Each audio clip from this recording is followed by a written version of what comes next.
a mean one, Mr. Grinch. No presents for Christmas? Welcome to Azimuth Podcast. I'm Kimberly McNabb. And I'm Barrett McNabb. The Daily Mail UK has an article stating that a woman in the UK is not giving her daughters, who are 3 and 6, or her husband, Christmas presents this year, and is not allowing aunts or grannies to give them presents either. Well, her quote is, "The earth is on fire, and we're increasingly aware of the global impact on our purchases."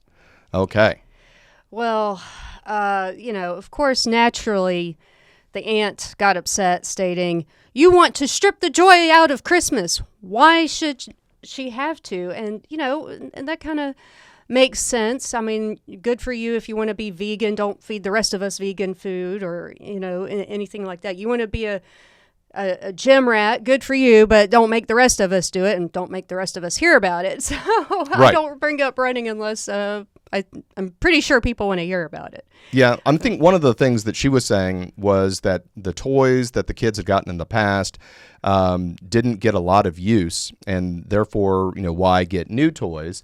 And it's the same all over. I mean, honestly, we always laughed before we had kids, but then when we had kids and they were young, the kids play with the box more than the toys, and we laughed about that we'll earlier. Just go to U-Haul and get some boxes and save ourselves $100 per toy or something. Exactly. To do it. So the article started out with her talking to her husband and said, "I'm not getting you a Christmas gift this year," and the husband was all excited about that because he saw with reciprocity he wasn't going to have to get her a Christmas present. But then that's when she dropped the other foot and said, "Well, we're not doing anything for the kids, and nobody else can get anything for the kids either." And the husband kind of had an issue with it, honestly. Well, I mean, he came around, but yeah, he was like, "Wait, no Santa either." And they're 3 and 6, which is a bit young to kind of count Santa out. But then she much later in the article said that she throughout the year would scoop up little toys that they get in the goodie bags for birthday parties or whatever, and put them in stockings so they'd at least have the stockings that appeared to be from Santa. But yeah, no actual new presents from Santa. Yeah. So, and they're 3 and 6. They may think they did something wrong. Right. Because I've heard stories from people who, the mom or dad lost their job during the year, and so they couldn't afford Christmas. And that's completely different. I mean, if you have to choose between a toy for Christmas or buying your kid food or electricity, of course you're a good parent for choosing electricity for your house. But this is not the case at all. I get it. Like a couple years ago, the kids got a whole bunch of presents ripped through one. I mean, just one after the other. I mean, barely looked at one toy, right. After ripping it out of the box, so you couldn't take it back to the store or anything before they're moving on to the next one. And then I'm like, where do I put all this stuff, and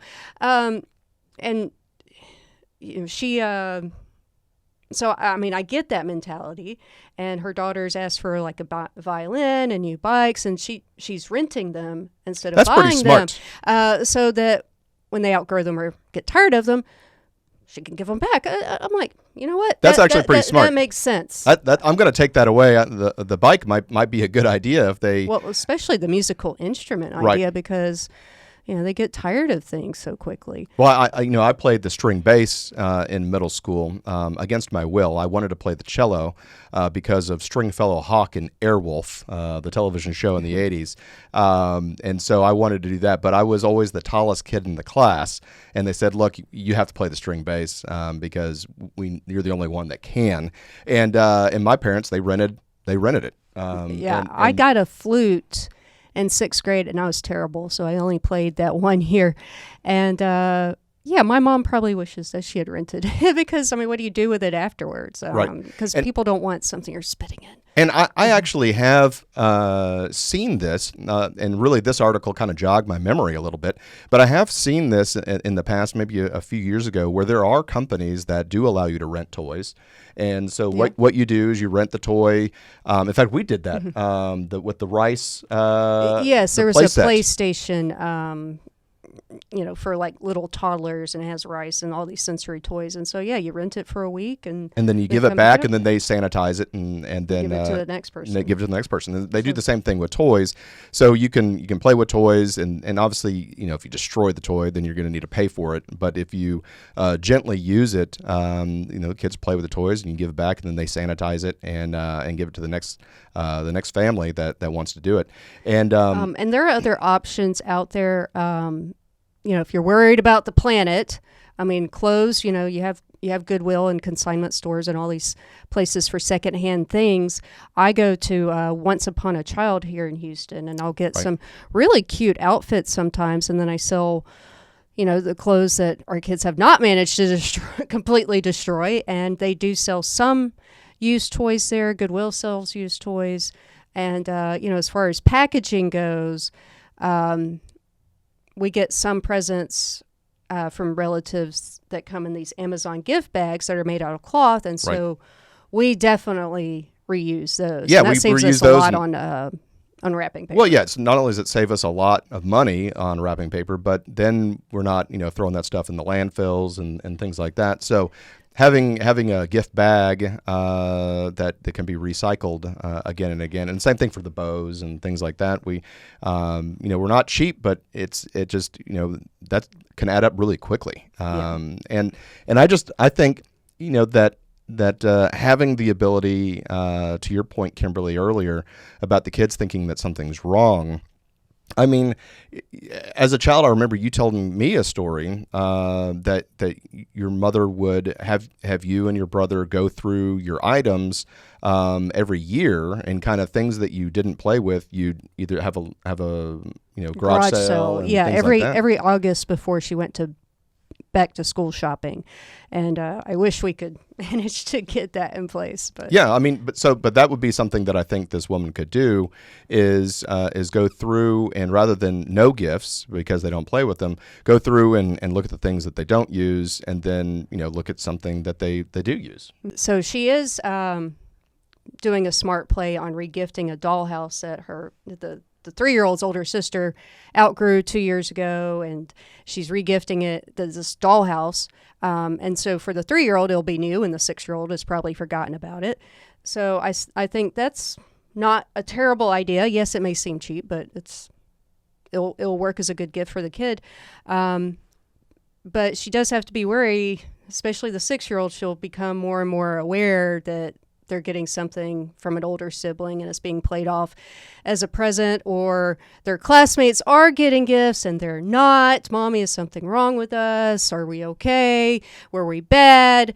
And even the 6-year-old's classmate is getting a phone, and she's standing firm on no phone. Now, I completely agree. There is nothing good that can come from a 6-year-old having phone. I agree. I remember when I first got a smartphone, so way back in the day, it was around the time the Razor came out, so like 2004, I think, and we were in it was T-Mobile store, and they had this little phone, and I want to say it was like a Disney phone, but and there was no camera, and there was no text, definitely no internet, and the only options were you could call, it had a girl symbol, like the bathroom symbol, a boy symbol, like the men's bathroom stall symbol, and then a 911.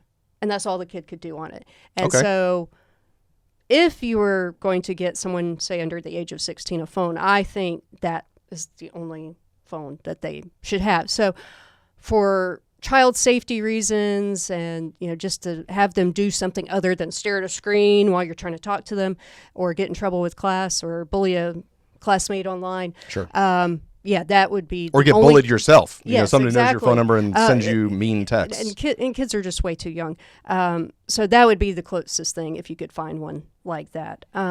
But this article starts off with, about the planet. And I think the real reason for this quite lengthy article is really sums up to one thing. She says, I am overwhelmed. And I get it. I mean, it's a very overwhelming time of year, and she's overwhelmed by the volume of stuff coming into the house. And, clutter has been shown to have negative mental health effects. And, people get too distracted by, I need to do this, or, they're too disorganized because they can't find anything. And they're just overwhelmed by the stuff and everything that needs to get done. And so I agree with her on many of these points. And emphasis for this time of year should be the joy of being with the family and the spirit of the family, and not just getting things. Celebrating the birth of Jesus Christ. Exactly. Which is what Christmas is. And it should not be just getting things, which she later mentions in this article. However, like most things in life, there can be extremes. We see them every day. I call America the land of extremes. You have people weighing 80 pounds, people weighing 450 pounds. I mean, it's, people having no money, people having, billions of dollars. I mean, whatever way you want to take it, there are extremes everywhere we seem to look. And so I think that 0 presents are definitely the extreme here. So I think she needs to have just a limit so people can feel good, but still be able to celebrate the true reason of the season. Absolutely. I couldn't agree more. Well, this is normally the time where we ask for your subscription in order to be part of our podcast family. And rather than do that this time, our ask is that you go and donate a toy yourself if you're able to, because it'll bring a lot of joy to a child that might not get an opportunity to receive a present. I know the Marine Corps does a great job in businesses with their Toy to Tots campaign. So rather than in lieu of asking for a subscription or a like or a comment, we'd love for you to donate a toy, again, if you're able to. But thank you so much for listening to us, and stay tuned for the next episode of Azimuth Podcast.